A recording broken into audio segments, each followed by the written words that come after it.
Alguns historiadores contam que Campinas foi fundada em 1810 por um pirenopolino que ficou atraído pela riqueza da terra. O atual bairro de Goiânia era antes um município, com ruas e avenidas tranquilas e praças. Lembranças vivas na memória de pioneiros. Pioneiros como o ex-vice-governador José Luiz Bittencourt e a esposa dele, Dona Veneranda. Os dois viveram durante 30 anos em Campinas. E a história do casal começou na Praça Joaquim Lúcio. Eu conheci passeando lá. Ele chegou, né?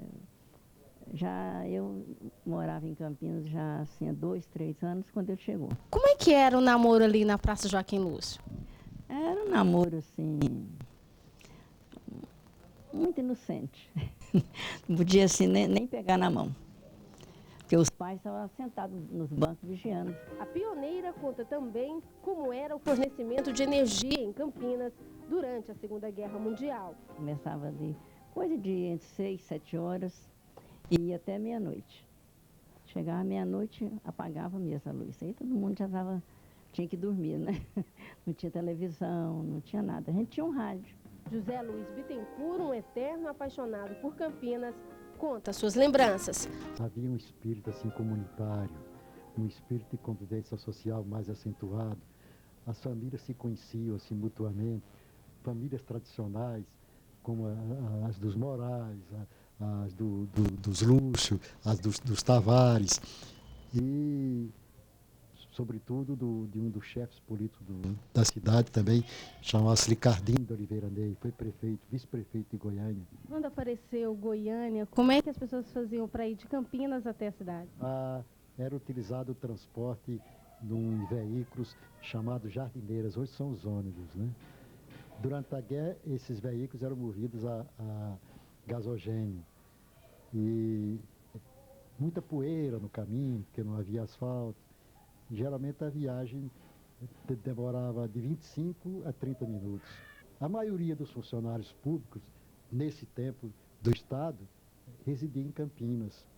Então, essas jardineiras, nesse horário, trafegavam sempre lotadas. O bairro ainda mantém traços da arquitetura do início do século XX, como esta casa construída em 1925. O dono diz que os pais dele vieram para cá em 1922 e ainda guarda algumas lembranças. Ali 24, só o largo, ali, e tinha essa rua aqui, essa perimetral, que à frente de lá tinha cadeia.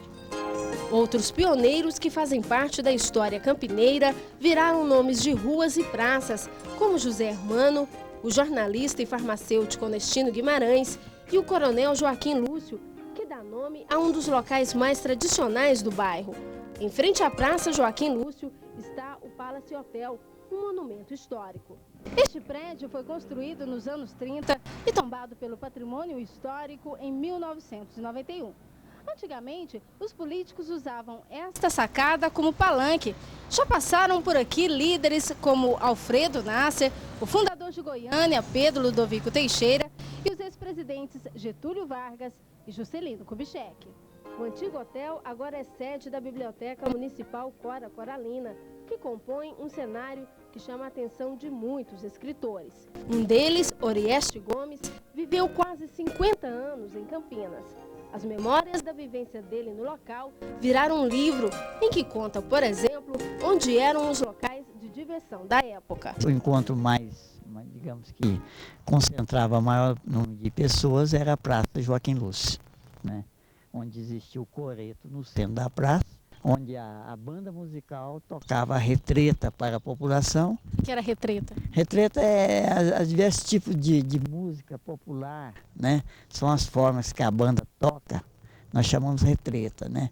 São as bandinhas, as marchinhas, né? Outro grande ponto de encontro, muito ligado à questão da religiosidade, é a questão da igreja matriz. Outro ponto fundamental que não pode ser esquecido é realmente o campo do Atlético. Este é um dos locais históricos de Campinas.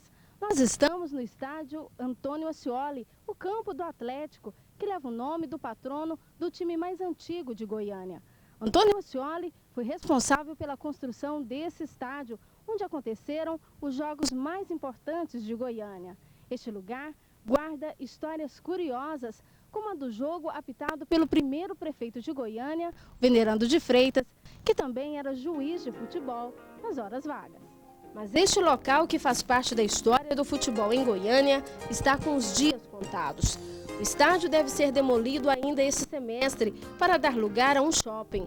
A demolição vai levar também um pouco da história de Campinas, da antiga Campininha das Flores, que hoje é a Campininha do Comércio, de ruas lotadas e que serve de abrigo e passagem para milhares de pessoas.